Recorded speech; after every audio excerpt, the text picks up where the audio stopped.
I wanted to ask you now, because this is the hot topic, especially in the Muslim community, about your conversion. Yeah. So tell us the story, like what happened exactly. Well, I think a lot of people who've been following me for a while understand that I've been very respectful of Islam for a long time. Yeah, sure. I was born in a Christian country. I was raised as a Christian, and I've always been very respectful of Islam. And it's become more and more obvious to me and more pertinent that Islam is the last religion on the planet. When I talk about Islam, because I'm new to it, I'm a little bit careful, right? Because I'm new to it. I'm certainly not a scholar. There's so much I need to learn. I know I'm on a learning journey. I'm not here to sit here and talk scripture. I don't know those things yet. I'm here to learn. Yeah. But and we're here at your assistance. thank you, bro. Thank you. Honestly. Thank you. Yeah. But it's just, for me, it feels like the last religion on earth. I feel like there's no other religion. People say to me, why did you convert? And I said, I don't really feel it as a conversion. It's almost like I knew God was real, and now I've become religious. And they say, well, you were religious before. I was like, religious before how? Christian? What does Christian mean? Like, who's not a Christian? You go to Christian nations, and everyone says they're a Christian. Look how they live their lives. Go into the average church. Is anyone actually fearful of God? Anybody? No. The girls are out on Saturday night drinking, and then they turn up to church because their parents made them. Like, there's no substance to the religion. And also, Islam very closely reflects my personal beliefs. Through my personal life, I've learned that if you don't have standards and you're not a strong person who's prepared to defend his ideas, you'll be crushed. Yes. And we look at most religions in the world today which are not prepared to defend their ideas. What's happened to them? They're just getting crushed. And now we have Christianity as an idea which has basically said, well, we can't set any firm rules because everyone will just quit. So instead, let's make it so easy to be a Christian that nobody has to put any effort in. Yeah. And then accept everybody no matter what, and hopefully we can keep the church doors open. That's not God to me, you know? Yeah. God to me is strong. God to me is something to be feared. Yeah. God to me is someone that people are afraid to mock. Yeah. God to me is someone that you have to go out of your way to prove something to. God to me has red lines. Yeah. Like, God to me represents the Islamic faith. The Christian God to me, I don't see God. I can't explain. I don't see anything there. So to me, it was the only logical choice in the end. Alhamdulillah, man. I mean, as you're saying this, I'm sure many people are like ecstatic and extremely happy. It's a great thing for everyone, honestly, because, you know, just anyone coming into Islam is you know, the Prophet Muhammad sallallahu alaihi wasallam told us, better than the world and everything in it. Yep. But imagine now somebody of major influence. I mean, you're the most Googled person on the planet. I'm not sure if you still have the top spot. I think Putin might have beat me as of last week. But I think it's between me and Putin at the moment. But I don't want to lose to Putin. Look, Putin's the big G. I don't want more enemies. Like, it's fine, Vladimir. You can have it. I never thought I'd hear you saying that statement. Yeah. Putin beat me last year. Yeah. I think we're certainly the most Googled. But no, it's definitely something beautiful. And a lot of people have, you know, you'll be surprised at how many women as well. Like, because obviously the accusations of misogyny and stuff, which, you know, but a lot of women, alhamdulillah, especially in the Muslim world, they're absolutely happy. In fact, let me tell you a story. Just before I came here today, one particular woman, I can't reveal her identity, but she's working as a school teacher in London. And actually, my friend told me that she was kicked out of school because they had this campaign against you in the schools. I'm not sure if you're aware of this. I've seen, this was part of the cancellation. I did know about this. Yeah. So in British schools, they said, you know, if you say anything good about this person, or you have to be reported or prevent and kind of, and if you say anything, you know, you have to kind of combat his extremism or whatever it may be, right? So because when you became Muslim, she abstained from doing that. She said, I can't really do that because, you know, Islamic laws and it's backbiting and he's got honor in Islam and so on. And unfortunately, they fired her from the position. Wow. So you can see that this is the level of encroachment we're talking about here. So, and this shows you that the level of fraternity that exists. And not only the fact that, you know, when you're looking at Twitter or whatever social media, it's not a representation of what's really happening on the ground. Of course. And I mean, that's crazy to hear. And what's most crazy is, the fervor behind this idea that I'm somehow extremist is truly clown world. Like, I've sat as a professional and analyzed my content and understood which things can be taken out of context and which things were said in a way perhaps they shouldn't have been said before I was massively famous. But we have to sit here and understand that if you take anybody on the planet and give them 7 years of YouTube and then they decide and they blow up big, you're going to be able to find 30 to 45 seconds of clip across all those years that can be taken out of context, right? Yeah. And it's truly crazy because they sit and say, oh yeah, but you know, the young boys are watching your stuff and they don't truly understand all of it, and there's nuance that's missing. And my argument is very simple. My argument is, well, one, you're taking small clips out of context. And two, there's not a single piece of content on the internet that a 14-year-old boy can't misunderstand.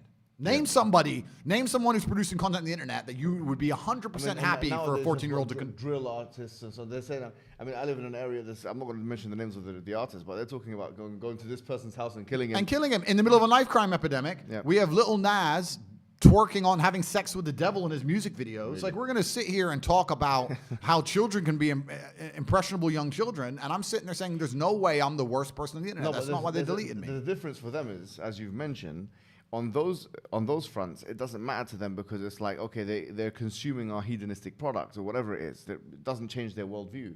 Whereas what you're saying is ideological now. You're challenging the status quo of the LW, of the liberal world order. You're challenging second-wave feministic notions. You are challenging some liberal notions. You are challenging ideas, commonplace ideas of tolerance. And George Orwell said it very well. He said that the more a society moves away from the truth, the more it hates people who speak it. Absolutely, and you're right. And I think even the basic things I teach, because some people have said to me, Andrew, all you teach about is personal responsibility, motivation, working hard, getting up and doing the right thing. I said, that's the absolute, those are the things they're most afraid of.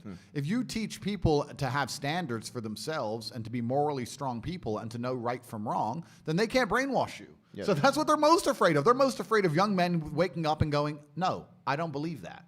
You have to believe it. No, I don't believe it. I don't want to. And I want to go do this. I want to go to the gym and be strong, or I want to believe X, or I want to be a moral person. They genuinely have a problem with baseline morality. Yes. Yeah. Understand? When some people recognize when I converted to Islam that there was a time I was an atheist. There was a time when I was atheistic. And the reason I am now so absolutely certain that God is real is because I've seen evil. I've seen shaitan. I've seen it. When you see enough evil, you realize that there must be an equal and opposite force. And there are people out there in the world today doing the work of the devil, genuine demons, who are trying to destroy the baseline morality that's inside of all of us. We're all born with some kind of morality, and they're trying to destroy it. And that's exactly the Islamic understanding, that we believe that you're born with something called fitrah, which is the initial goodness. You're born with an innate belief, receptivity to believe in one God. Yeah. And then that is corrupted. In fact, there's a prophet, hadith of the prophet, where he says, كُلُّ مَوْلُودٍ يُولَدُ عَلَى الْفِطْرَةِ. Every born child is born upon this initial goodness. فَأَبَوَاهُ يُهَوِّدَانِهِ أَوْ يُنَصِّرَانِهِ أَوْ يُمَجِّسَانِهِ. And then his father and mother, or his parents, they socialize him into Christianity, Judaism, Magiism. So the idea is that everyone is born with this initial goodness and this initial will or want to believe in God, one God.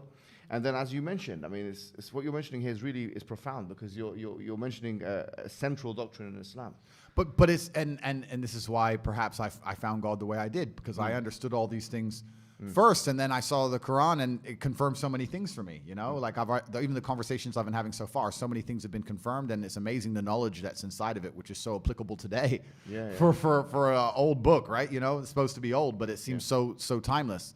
But it's truly amazing. But you're totally right. And the baseline morality, I don't think most people understand that when they're doing this under the guise of tolerance, when they're saying be so tolerant that you no longer believe in right from wrong, they're not doing that to make society a better place. They're doing that to empty your brain so that you have no resistance to the slave mind programming. They want to get you to a point where if they tell you the sky is green, you look at with your own eyes and you see blue, but no, the sky is green. That's what they want, so that you have to have nothing in your brain that can prevent that. If you have God, if you have, no, I believe this is right and wrong, if you have personal responsibility, if you have self-accountability, if you're a person who sticks up for what he believes, all that's bad to them. They want all of that gone so they can tell you the sky is green. And I don't want to say too much because I don't want the stream to end, but they're going to tell you something much worse than the sky is green. They're going to tell you something else. And they're trying to program us all into slaves, and it's scary. I remember when I was in my undergraduate days, and I was reading a particular book by this guy called Jeremy Bentham,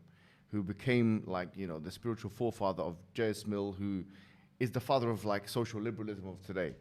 And I remember reading this because it was so powerful, because it linked to something I read in the Quran. He said that, you have two gods. He said you have the God of pain and you have the God of pleasure.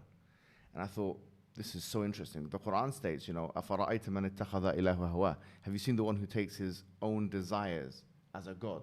Yep. And because now there is no transcendental force that we can look up and, as you say, venerate, now we're forced to be slaves to the system.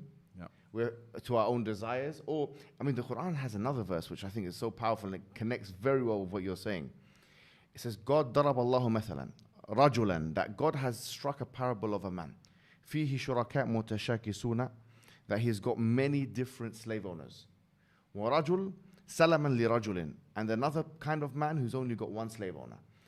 God is basically telling us in the Quran that you've got one example of one individual who's got multiple slave owners and another one with just one. He says, هل يستويان مثلا, are they the same? So here the idea is, as Rousseau said it, he's a liberal philosopher, he said that man is born free but everywhere in chains.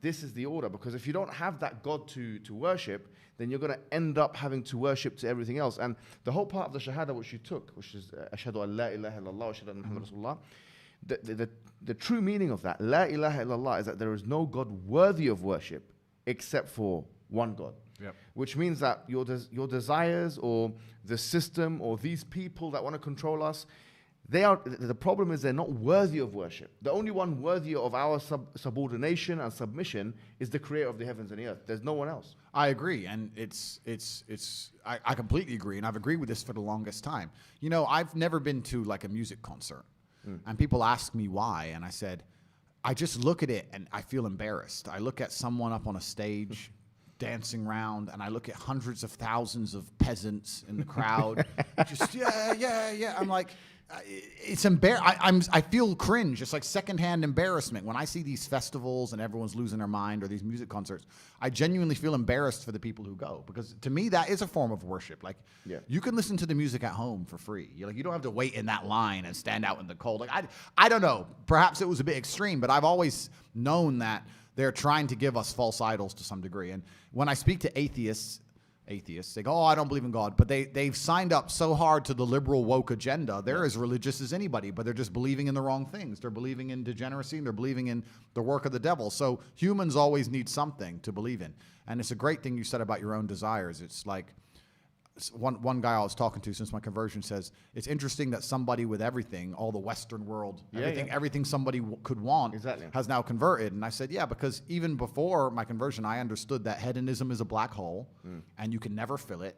You're never going to be able to have enough girls to be happy with girls. You're never going to be able to have enough money to be happy with money. You're never going to be able to, drink enough to be happy with drinking. Like, it's a black hole, and you can pour endless things down it, but you'll never fill it up. And you need to have some degree of self-restraint. And I've always been a very disciplined person. I've never made mistakes. But certainly, the higher power is going to give you more satisfaction in your heart than endless insanity. السلام عليكم. لا تنسوا الإعجاب بالفيديو والاشتراك في القناة تشجيعا لنا لنستمر بنشر المزيد إن شاء الله.